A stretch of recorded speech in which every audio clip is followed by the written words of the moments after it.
Poemas y pomadas, cuentos breves y cuesco de brevas, la reina Isabel cantaba rancheras, y ahora himno de un ángel parado en una pata. Son los títulos sugerentes de un poeta, escritor de cuentos y novelas, que llegó a la Feria del Libro, recién obtenido un nuevo premio del Consejo Nacional del Libro por esta novela, tal como antes lo recibió con La reina Isabel cantaba rancheras. Con este pampino, que creía hasta los 18 años que la poesía era un cuento de maricas, vamos a estar conversando este domingo a las 23 horas en Off the Record, aquí en UCB Televisión. No se pierda la conversación con Hernán Rivera Letelier.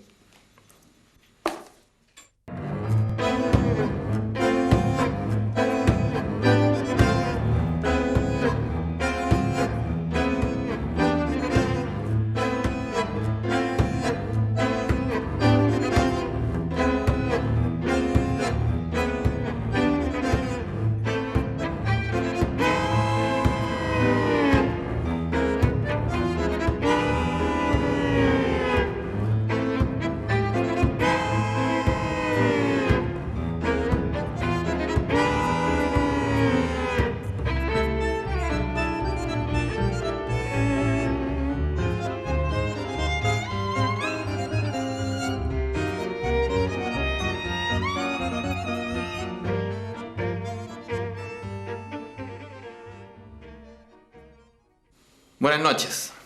Estamos en una nueva emisión de Off the Record, aquí en UCB Televisión, gracias a la compañía de Iván Cheque para conversar con nuestro personaje. Poemas y pomadas, cuentos breves y cuesco de breva.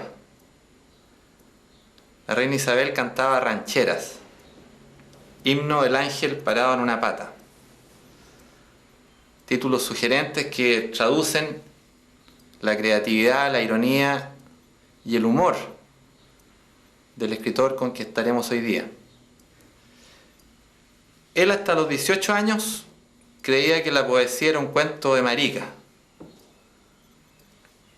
Nació en Talca, pero muy niño comenzó su periplo largo por las oficinas salitreras.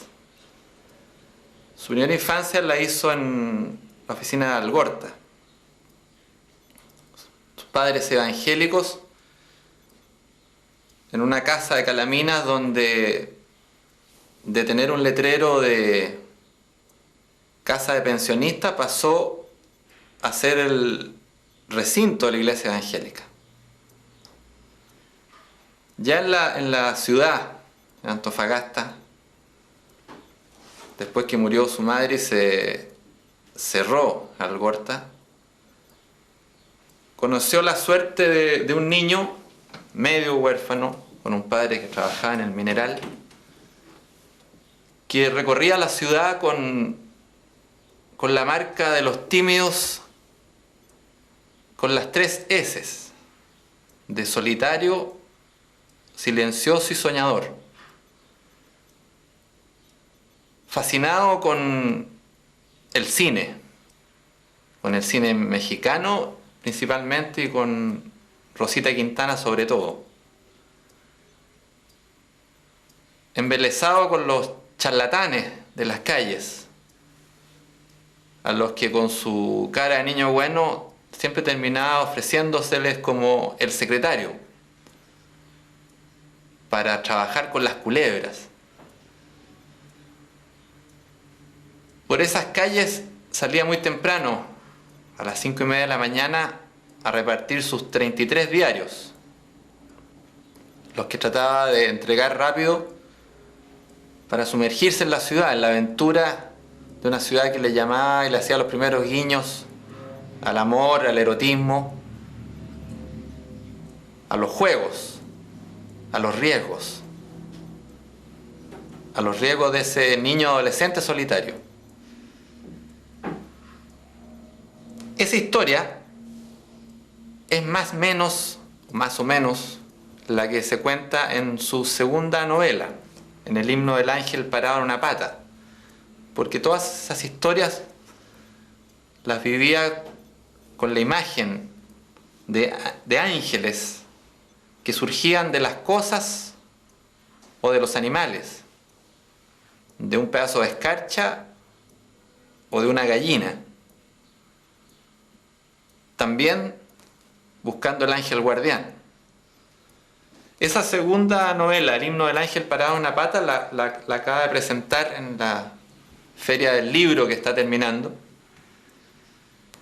y fue premiada por el Consejo Nacional del Libro, al igual que su primera novela. La reina Isabel cantaba rancheras, la historia de esa meretriz, amante paciente y hermana de la caridad, sobre todo con los mineros más viejos. Una historia que ha dado que hablar en estos 2 años que está cumpliendo en librerías, que ha dado que hablar y que comienza a conocer otras fronteras. La reina Isabel viaja a Europa en traducciones al francés, próximamente al italiano y al griego. En esto de ganar concursos, nuestro personaje es más que experto. Ha ganado más de 20. Los últimos, no sé si los últimos, pero entre ellos concurso de cuentos del año 93 y 94 en la Universidad Católica del Norte. Allá en la oficina de Salitrera le decían el poeta, algo así como un marciano en el desierto. Un personaje que escribió y se hizo escritor como un autodidacta. Obrero pampino, empleado después, cuando fue adquiriendo más grados de educación, pasó desde mensajero a manipulador de dinamita hasta técnico estadístico. Recién hace 11 meses abandonó la última salitrera, Pedro de Valdivia, y está dedicado en Antofagasta a vivir las 24 horas del día como escritor. Sin duda un logro para un escritor, sobre todo que no está en esta capital. Algunos de sus amigos y algunos críticos le advirtieron de que tuviera ojo, que la novela que finalmente calaba a un escritor, que la que señalaba cuál era su calidad y su peso, era la segunda. Y él, muy suelto de cuerpo, ha contestado que él hizo una trampa, que escribió la segunda primero, así que no se preocupen. Con ese pampino, con este escritor, autor de La reina Isabel, que cantaba rancheras, y del himno del ángel parado en una pata, con Hernán Rivera Letelier, vamos a estar conversando aquí en Off the Record en un minuto. Espérenos. Hernán, ¿es cierto que tus compañeros allá en la oficina, pero al día te decían: hola Gabriela Mistral, ¿vamos a saludar?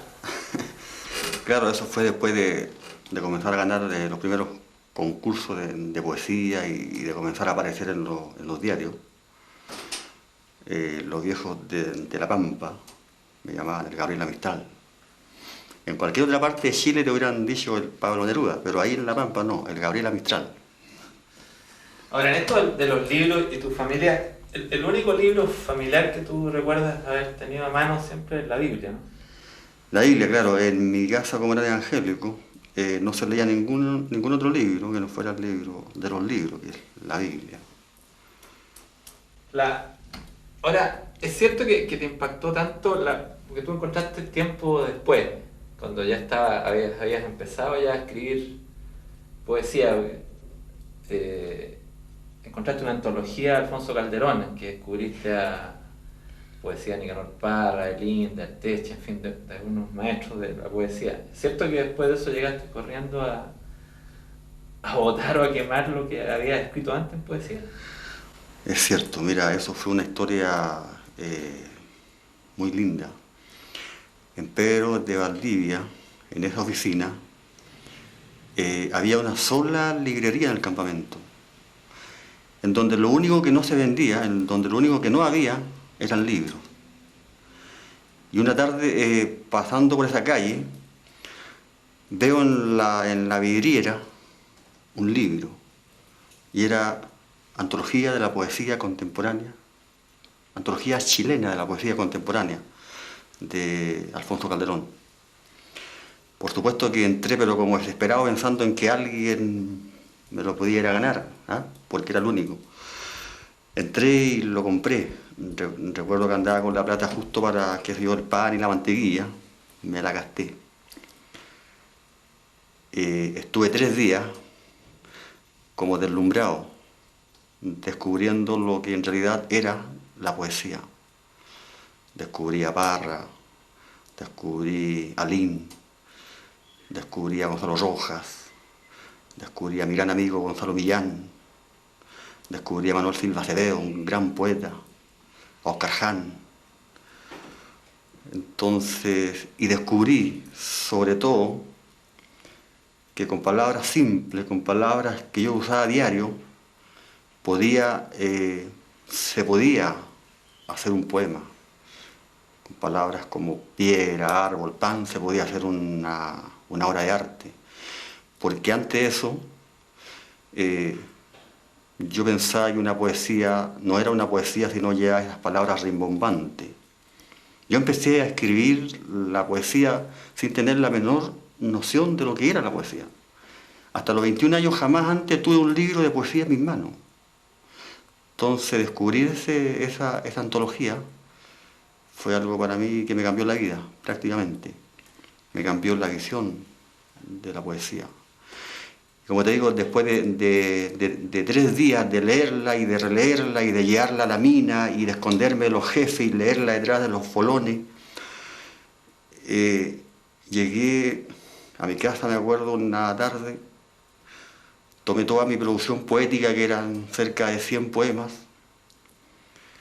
los puse en el patio e hice una fogata con ellos. Y comencé de nuevo, comencé de cero. Y en ese comienzo, así llegaste a la Reina Isabel, que estuviste con 4 años metido en la Reina Isabel. No, eso es muy posterior después, claro. Yo empecé ahí a escribir ya la poesía y a dedicarme completamente a la poesía. Lo que pasa es que yo trabajaba en la mina, y en la mina se trabajaba desde las 6 de la mañana hasta las 2 de la tarde.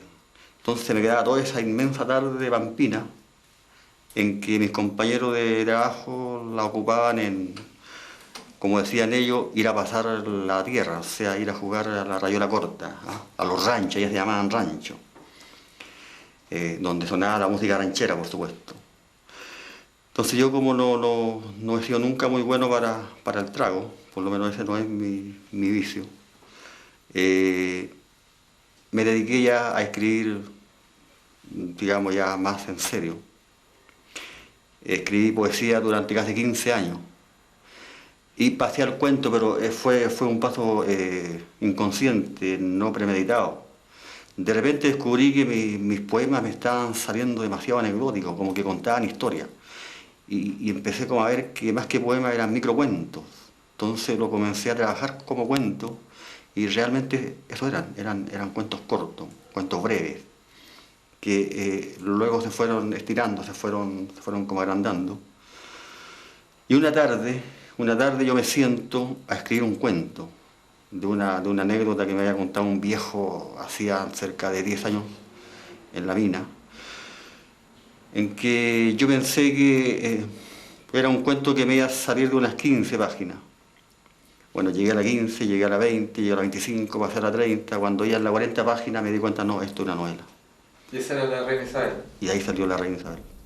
Ahora, con la Reina Isabel, que efectivamente te abrió las puertas, digamos, para hacerte conocido en este mundo literario del que tú digas bastante ajeno antes. Y todavía, yo creo que todavía, siempre te quiero preguntar, todavía no creo que te sientas parte de este mundo literario santiaguino, por lo menos. Pero voy a otra cosa, esa historia de la Reina Isabel cantaba rancheras, muchos televidentes la habrán leído, otros no. Pero en lo básico, ¿no es cierto?, retoma una temática que otros autores años atrás, desde fuera de las minas, no desde el interior de esas vivencias, relataron. Y en este caso con una mirada muy singular, que es este encuentro, ¿no es cierto?, entre los mineros solteros en los llamados buques, con las prostitutas que le hacían la vida posible. Con las niñas de los buques. Con las niñas de los buques. Claro. Ahora, esta historia, para los que la han leído, para muchos de los críticos, tiene una clave fundamental en el lenguaje. Una clave está en el lenguaje que utiliza para describir a muchos personajes, empezando por esta reina Isabel, pero muchos otros, todos personajes que son además descritos a partir de un apodo, de un seudónimo. La ambulancia, la cama de piedra, Mala Noche, la 2.4, después te quiero preguntar sobre el origen de algunos de esos nombres, el poeta Mesana, el astronauta, el viejo Fioca. Ese cuento del lenguaje y toda esa explosión del lenguaje y descripciones que tiene, tiene mucho de poesía, tiene que ver con tu origen poético, toda esa tendencia de escribir con tanta fluidez. Claro, claro. Es que yo esencialmente me considero poeta. Yo soy amigo de casi la mayoría de los poetas de Chile. Y de repente me encuentro con alguno de ellos que me pregunta ¿qué pasa, Hernán, con la poesía? ¿Vuelves a ella o no? Entonces yo le digo, bueno, tuve que inventar como una respuesta. Entonces yo le digo, pero si yo nunca he dejado la poesía. Lo que pasa es que yo ahora no hago la poesía hacia abajo, sino que la hago hacia el lado. Claro.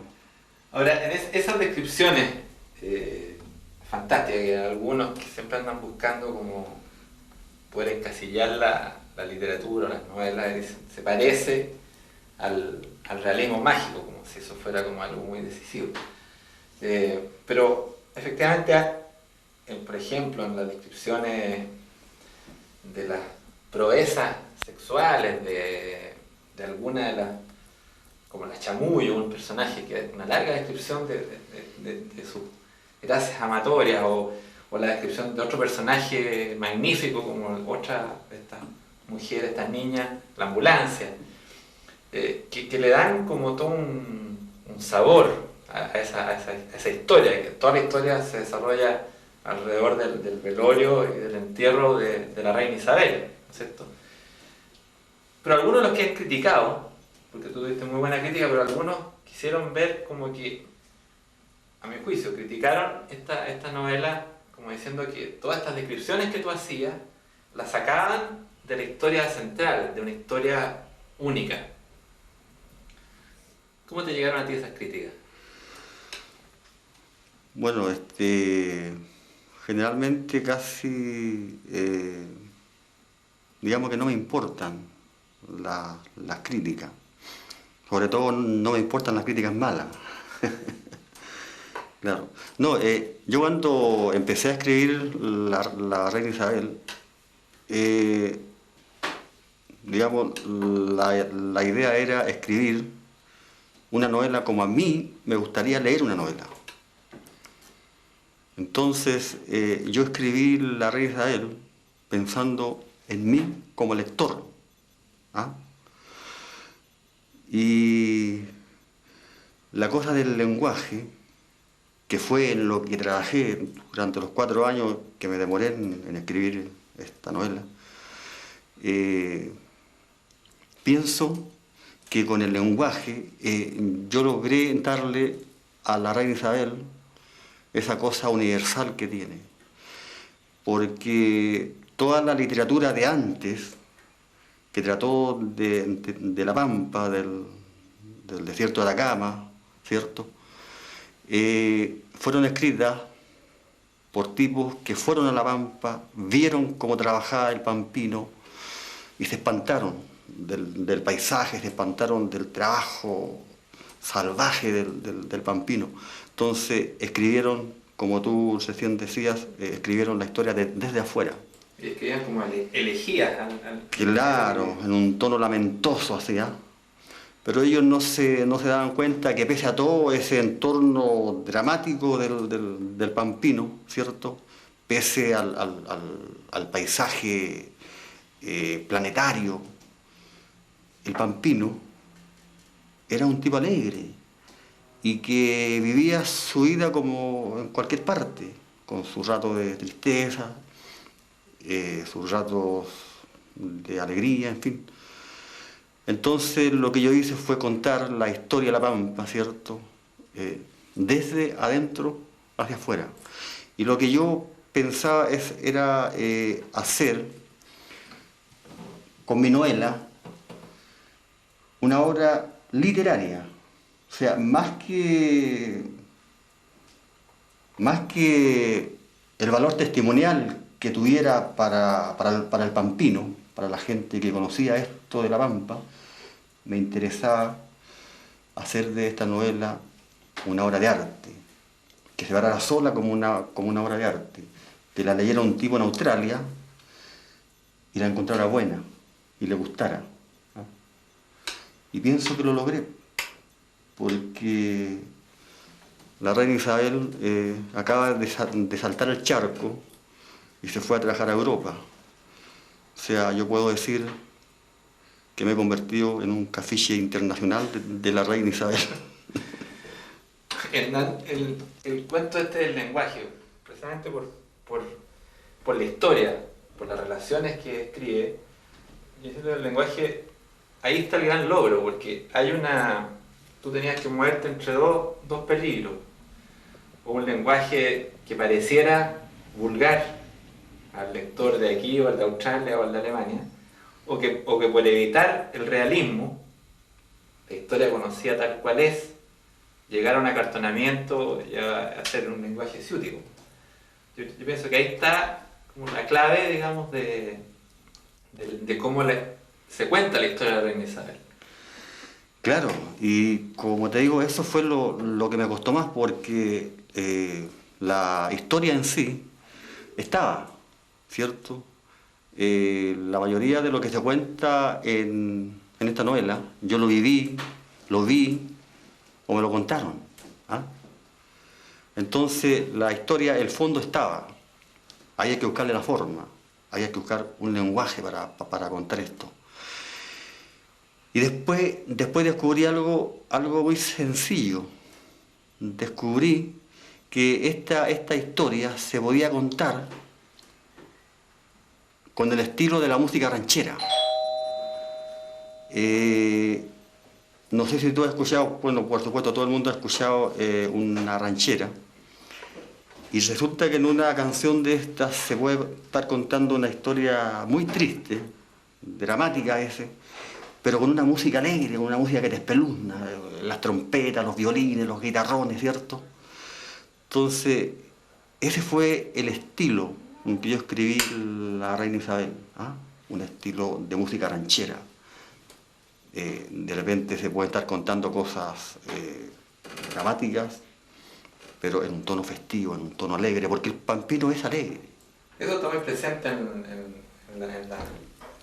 en esta música que se siente cuando se lee la novela, y que además está muy presente, por ejemplo, en una situación que podría ser dramática, pero que se vive con mucha humanidad, que es el velorio y el entierro todo lo que rodea el entierro de la reina Isabel. Mira, yo cuando estaba escribiendo La Reina Isabel, colocaba el tocadisco, ¿cierto?, a todo volumen, con ranchera, entonces para sentirme en ambiente, ¿ya? Tocaba a Antonio Aguilar, a la Guadalupe del Carmen, ¿ah? Y con la ventana abierta. Entonces no faltaban los amigos que, atraídos por la música, llegaban a golpearme la puerta y preguntando dónde estaba el trago. No, si estoy escribiendo, dijo, pero con esa musiquita, dijo, no te lo creo. Pensaban que la cosa era farra y no, pues era... Claro. Ahora, hay un personaje bien notable en esta novela, que es el poeta Mesana, que yo quiero entender que siendo un personaje real, es un personaje en el cual tú de alguna manera te proyectas.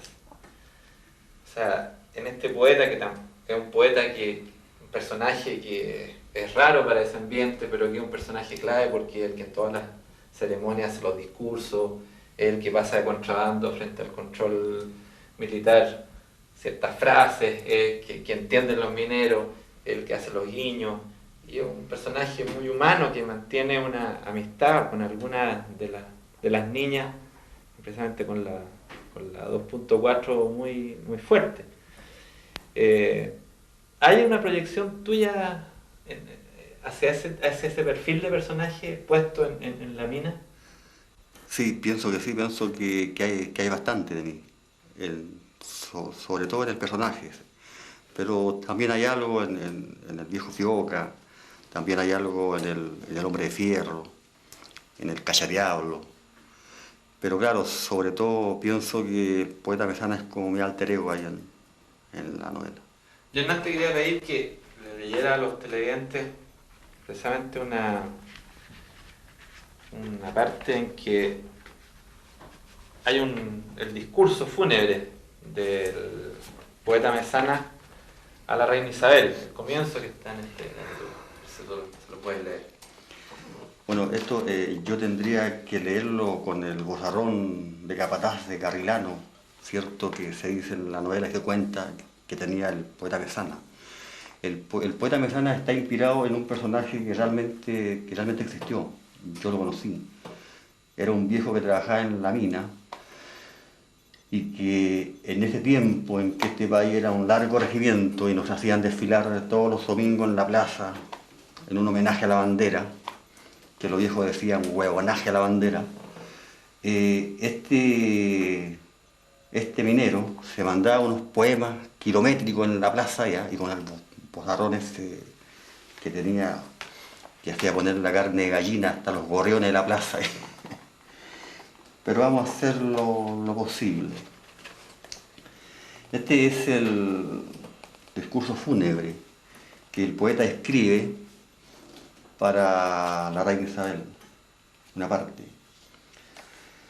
Estupefacto y absurdo, parado en medio del desierto más triste del mundo, este humilde animal pampino, minero y vinero sin vuelta, y amigo personal de la reina Isabel, de pie ante su féretro inmenso, ante el mito yacente de su cuerpo glorioso, viene a declarar categórico y honrado que tal vez lo mejor en estos momentos sea callarse el hocico, hacer mutis en su homenaje, no decir ni pío, imitar el silencio filial de estos cerros pelados, o sentarse tal vez a pampa rasa, como en una vasta catedral de piedras, y llorando, tal como hace el viento detrás de las tumbas, ponerse a repetir sin descanso su ínclito apodo real.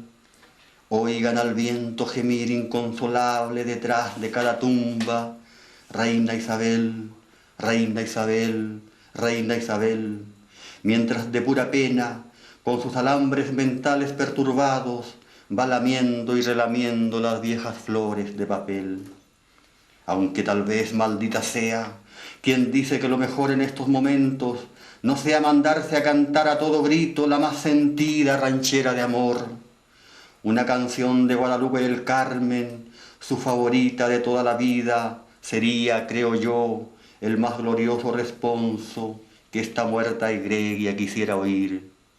Esta valquiria salitrera, que de tan magnificente que era, Dios míos, en tienda sepulentísima, también cantaba.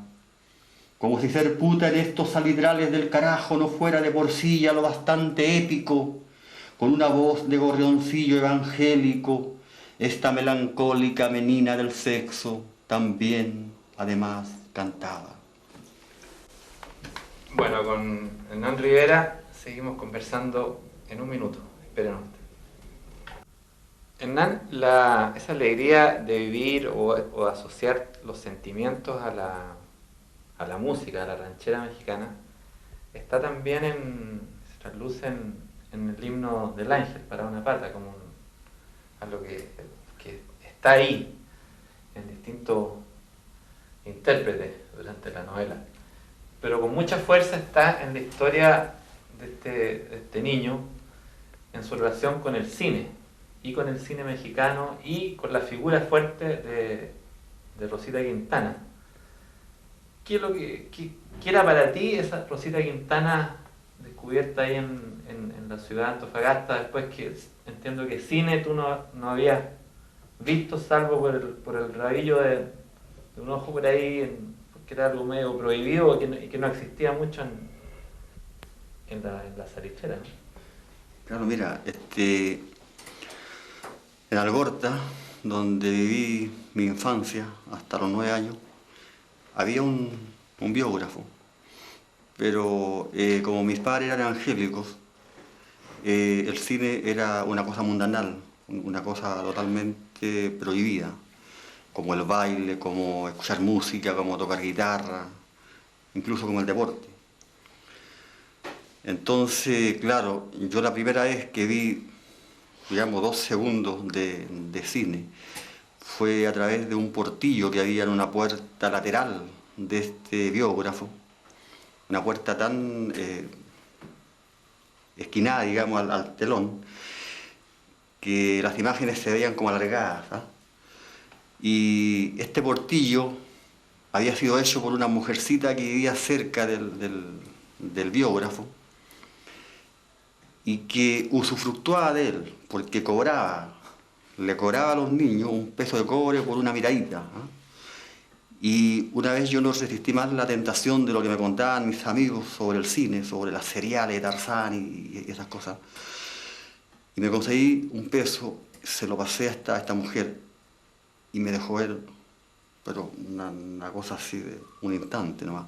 Y lo que alcancé a ver, me acuerdo que fueron una sombra de unos indios bailando calato alrededor de una fogata, ¿m? Y de repente una como pantera, tigre, no sé qué, en la espesura de la selva, todo esto de noche. Y fue realmente bien espectacular lo que me sucedió, porque fue como haber visto, imágenes de mis sueños, ¿ah? En un telón. Posteriormente, cuando tuvimos que emigrar hacia Antofagasta, cuando paró esta oficina, llegamos a Antofagasta.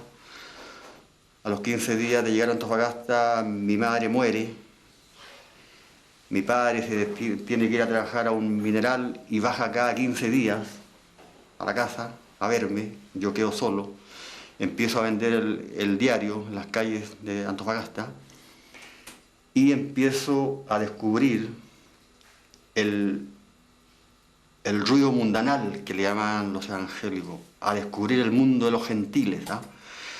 Y por ejemplo descubro los bailes, descubro el cine, descubro a los charlatanes en la plaza del mercado, descubro el sexo, me enamoro por primera vez de una rubiecita hija de un gentil, y lo que me impresionó más fue el cine.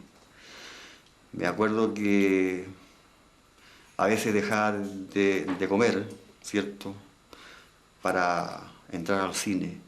Me acuerdo que a veces entraba a las 2 de la tarde y me quedaba hasta las 1 de la mañana viendo 3 veces las 3 mismas películas, y todas rancheras, ¿ah? Y entraba por las canciones. Y fue ahí que me enamoré, pero así perdidamente, de las piernas infinitas de Rosita Quintana, ¿ah?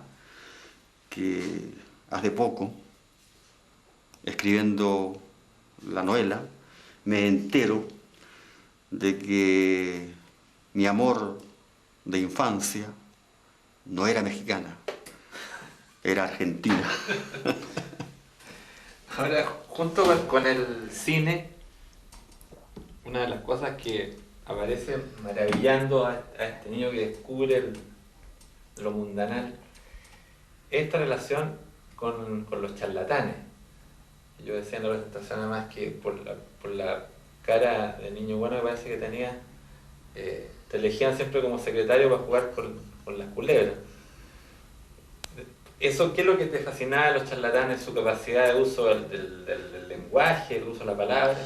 Claro, mira, como yo me había criado, ¿cierto?, en una casa donde la disciplina era rígida, entonces, y mis padres casi, o sea, eran bien parcos en palabras, eh, yo me crié muy tímido.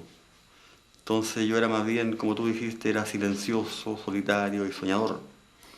Entonces, de repente, una vez en la plaza del mercado me encuentro con un tipo de esto, y lo que me maravilló de él fue esa capacidad de hablar y dejar a todos con la boca abierta, dejarlos al helado. Yo me quedé surumbático escuchando. Y después, cada vez que encontraba uno de estos tipos, ¿cierto?, dejaba de vender el diario por escucharlo. ¿Ah? Claro, y con la carita de pan de Dios que tenía, porque ahora estos tipos siempre me elegían a mí como el secretario, ¿ah? Para repetir las palabras mágicas y enrollarme la culera en el cuello, ¿ya? Una culera de 3 metros ahí enrollada en el cuello. Y fíjate que a veces pienso que de ahí mi amor a las palabras, porque yo amo las palabras.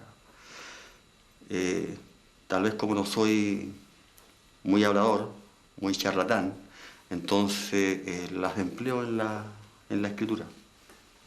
Ahora, en esta novela también hay, a propósito de la historia en concreto de tu padre, algunas referencias que llevan a las vivencias y a costumbres de la vida en La Pampa.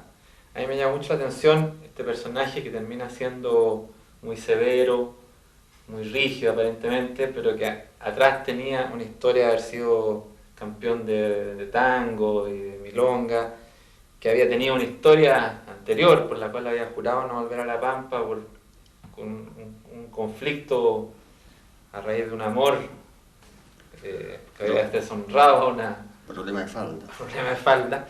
Y a propósito de ese problema de falda, tú describes una cosa bien impresionante que es este cuento de la ruleta pampina. Que es una suerte de ruleta rusa, pero la verdad que es bastante más brutal y espectacular. Eso es, ¿por qué no me cuenta un poco cómo operaba y efectivamente existía esa ruleta pampina? Claro, la ruleta pampina era algo totalmente brutal. Los viejos se desafiaban y a veces se desafiaban no por problemas, sino que por demostrar la hombría, el machismo. Y esto se hacía haciendo un círculo en la arena, ¿cierto? Un círculo de 4 metros de diámetro, donde entraban los contendores con un cartucho de dinamita puesto solamente la mitad de la guía. ¿Ah? Una guía te dura 5 minutos, ellos la cortaban a la mitad, entonces entraban al círculo este, encendían la guía, el cartucho, y empezaban a dar vueltas alrededor del círculo, o sea, dentro del círculo, y a tirarse el cartucho. ¿Ah? A tirárselo.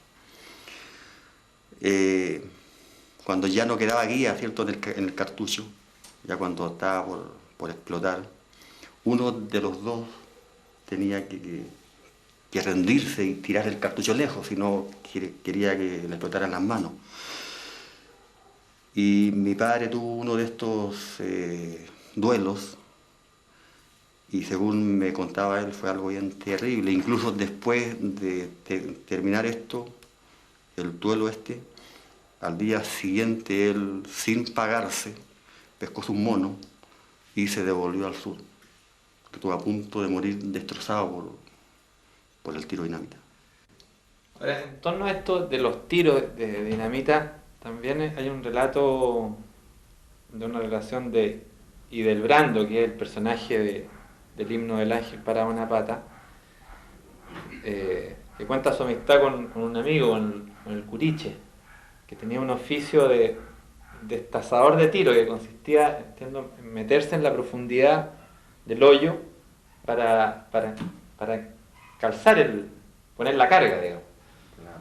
Y ¿Y Brando tiene una experiencia para tratar de probar eso? ¿Eso es fantasía o efectivamente tú probaste ese oficio y quedaste atascado en ese hoyo?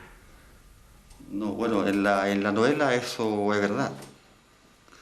Ahora en la realidad te lo dejo como misterio. Ahora, el personaje, el padre, que está, como contabas tú, en el mineral trabajando, la madre que ya no está. Hay imágenes que tiene el Brando con un hermano boxeador y con una reina de la primavera, que son los dos hermanos mayores que no están. Todas estas ausencias tienen que ver de alguna manera con la necesidad de recurrir a la búsqueda, de quiero llegar al tema de los ángeles, de un ángel guardián buena persona que esté cerca, que sea un amigo, al final de cuentas un amigo paleteado que lo acompañe por la ciudad. Yo pienso que sí, ¿eh? Pienso que en esto tienes mucha razón. Yo fui un niño bien solo. Me acuerdo que me paseaba por las calles, siempre con la vista fija en el suelo, a ver si me encontraba, qué sé yo, algún billete, alguna moneda. Y lo único que encontraba eran esos boletos de la lotería, ¿cierto? Pero soñadora e iluso como era, lo recogía, me iba a las agencias y lo revisaba concienzudamente por si acaso. Claro, y siempre pienso que anduve detrás de un ángel, el ángel de la guarda. Y yo veía ángeles por todos lados. Una paloma era un ángel. Me acuerdo que en La Pampa, en los inviernos, ¿cierto?, se escarchaba esa gota de agua que caía en la cañería, se escarchaba y yo despertaba en la mañana, iba hacia la llave y veía una figura de hielo transparente y eso para mí era como el ángel del frío. ¿Ah? Después, cuando emigramos a Antofagasta, me gustaba mucho ir a los cementerios y mirar la figura de los angelotes que aparecen en los mausoleos, siempre tal vez pensando en mi ángel. ¿Y cómo esta imagen con las gallinas, que de alguna manera da origen al título de novela, las gallinas como que cantan verdades y duermen como ángeles? Claro, después mira, yo veía ángeles en las palomas. Después descubrí que más que las palomas, lo que se parecía más a un ángel eran las gallinas. Sobre todo cuando se quedaban ridículamente paradas en una pata así y mirando al vacío. Yo las miraba y decía, ese es un ángel, ¿ah? Parado en una pata. Ahora hay una parte, yo quiero volver a usar de tu lectura para que los televidentes conozcan una primicia de este himno del ángel, que es un relato del viaje en tren a Alhuerta.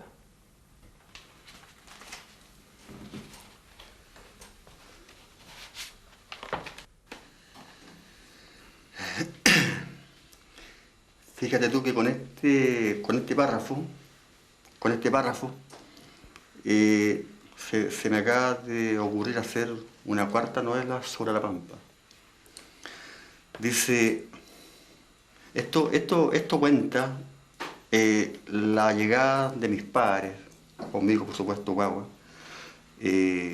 a La Pampa, en ese mítico tren que recorría el desierto, que se demoraba 5 días y 5 noches en atravesar ese inmenso desierto. Embarcados en el mítico tren longitudinal, hicieron ese viaje heroico que era como el rito iniciático de los salitreros. Esa travesía infinita en que los viejos tenían que afeitarse varias veces antes de llegar a destino y durante cuyo trayecto de días y noches interminables a través del desierto más lunático del mundo, al inalterable traqueteo de los vagones con asientos de palo, se improvisaban grandes comilonas atiborrantes, Se armaban fiestas y borracheras con acordeón y guitarra, se apalabraban noviazgos, se concertaban casorios, se cometían adulterios a la luz de la luna, se cometían crímenes pasionales, se robaban gallinas y leontinas de oro, se engendraban hijos, se parían hijos, se abortaban hijos, se organizaban velorios de angelitos muertos de delirio, y a través de los cerros de cuestas más empinadas, en aquellos tramos en que el tren avanzaba jadeando lastimosamente a la vuelta de la rueda, los viejos más mañosos y bachucheros se daban tiempo hasta para bajar a pelearse la amistad a pampa traviesa y a chupazo limpio. En un rojizo atardecer de aquel viaje que parecía no terminar nunca, el tren se detuvo un momento en una pequeña estación en medio de la pampa, y aunque la familia tenía boletos para ir más al norte, llevados por uno de los súbitos pálpitos de su madre, esta vez inspirado en el nombre de la estación, se bajaron ahí mismo con monos y petacas. La estación se llamaba La Deseada, y a 500 metros de distancia, como melancólicas candelillas agrupadas, comenzaban a encenderse las amarillas luces de un campamento salitrero. Era la oficina Algorta. En Algorta tuviste esta primera infancia y después recorriste muchas oficinas salitreras hasta llegar a Pedro Valdivia, la última. Ahora, Algorta, como tantas, ya no queda casi nada. Tú me contabas que queda solo un cuidador de los escombros de Algorta. ¿Qué te pasa a ti con esas salitreras que ya pasan a ser como pueblos fantasmas en La Pampa? Mira, es algo bien trágico, porque me he dado cuenta que estoy quedando sin raíces. Por ejemplo, yo no puedo ir a recorrer las calles donde pasé mi primera infancia, porque esas calles no están. La oficina Algorta la desarmaron, desapareció, no hay nada. Hay unos escombros, donde hay un cuidador que lleva 36 años solo ahí, nada más que con sus perros. Después viví mi adolescencia en otra oficina que se llamó Coya Sur, que también desapareció. Fue desarmada, pasaron una planadora por encima, no dejaron piedra sobre piedra. Entonces yo tampoco puedo ir ahora a recorrer las calles de mi adolescencia, donde tuve mis primeras novias. ¿Ah? Y para más remate, el año pasado acaban de desarmar la oficina donde pasé mi edad adulta, digamos, donde me casé, donde nacieron mis hijos. También desapareció. Entonces soy un tipo que, más o menos como Atila, donde va dejando escombros. Bueno, pero ahora está en Antofagasta, así que eso puede tener más tiempo. Los antofagastinos están asustados. Bueno, con Hernán Rivera seguimos conversando en un minuto, esperen. Hernán, tú estás hace 11 meses ya viviendo en Antofagasta, fuera de la salitrera, dedicado a ser escritor. Yo sé que te había escuchado que la próxima novela tuya que preparas iba a transcurrir en Pampa Unión, pero hace un momento me dijiste que se te había ocurrido un tema con una cuarta novela. Claro, mira, estoy terminando lo que yo pensaba que era el final de una trilogía sobre La Pampa. Estaba la reina Isabel, ¿cierto? Estaba el ángel, y con esta hacía la trilogía.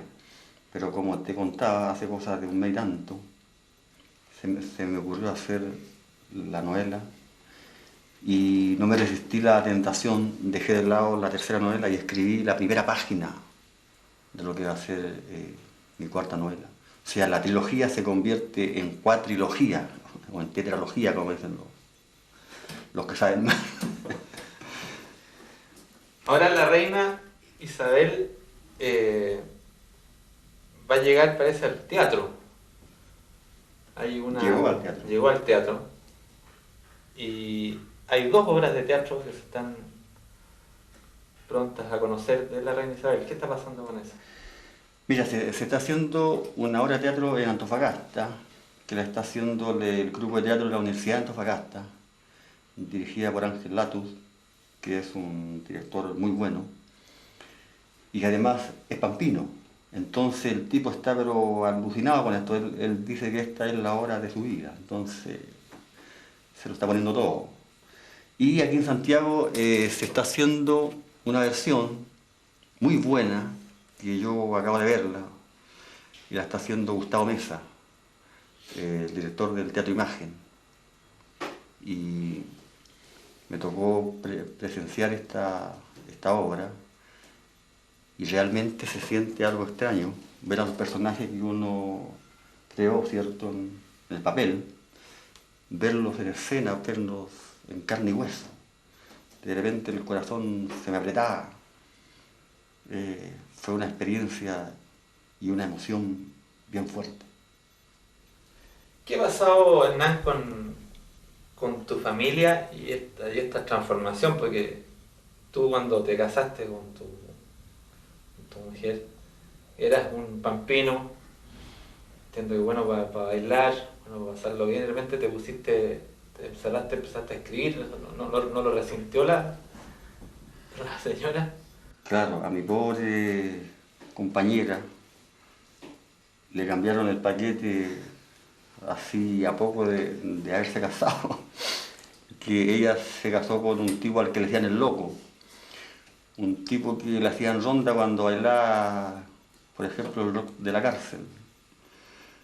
Y a poco tiempo de haberse casado, este tipo se convirtió al evangelio de la literatura. Se puso a escribir y nunca más fue a un baile. ¿Ah? Pero se ha ido acostumbrando. Sobre todo cuando llegan los premios. Porque es bien excluyente, ¿no? Dedicarse a escribir, o todavía te mandan a comprar el pan. Fíjate que, por ejemplo, ahora, ¿cierto? Yo vengo a Santiago, recibo un premio, uno de los más importantes, la literatura en Chile. Me llevan a la Feria del Libro, ¿cierto? Firmo autógrafos en los libros, me entrevistan, llego a la casa y me mandan a comprar el pan, o sea, ningún respeto por el artista. No, y eso es muy bueno, porque pienso que la familia no me ha mitificado. Y eso es muy bueno, porque eso es como un cable a tierra, ¿ah? Para que no se me vayan los humitos. Y eso de vivir en Antofagasta, ¿te cambia demasiado las relaciones? Porque tú en Antofagasta antes era el poeta de La Pampa, hoy era el poeta y el escritor importante en Antofagasta, que es una ciudad grande. Las demandas, la posibilidad de acceder con más frecuencia a la universidad, eso te va dando un mundo de relaciones muy distinto al que tenías antes, ¿no? Totalmente distinto. Claro, yo cuando estaba en La Pampa, estaba solo, escribía solo. No tenía con quién conversar de literatura, no tenía a quién hablar de lo que estaba haciendo.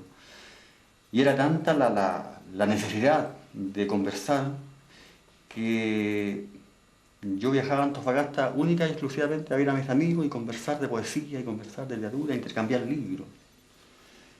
Bueno, ahora estoy en Antofagasta, tengo más amigos que hacen esto claro, y me ha cambiado un poco la vida. Bueno, Hernán, te quiero agradecer esta conversación. Para mí ha sido muy agradable, muy entretenido además poder tener cerca al autor de este par de novelas que a mí en lo personal me han gustado mucho como lector. Imagino que a los televidentes ha sido una agradable sorpresa conocerte. Espero que te vuelvas a Antofagasta, te estén esperando a comprar pan, tu familia, dar los saludos nuestros y suerte en tu viaje. Gracias. De regreso. Gracias. Y a ustedes los esperamos esta próxima semana en una nueva edición de Off the Record, gracias a la compañía de Bancheque, aquí en UCB Televisión. Ojalá con un escritor tan entretenido e interesante como Hernán Rivera Letelier. Buenas noches.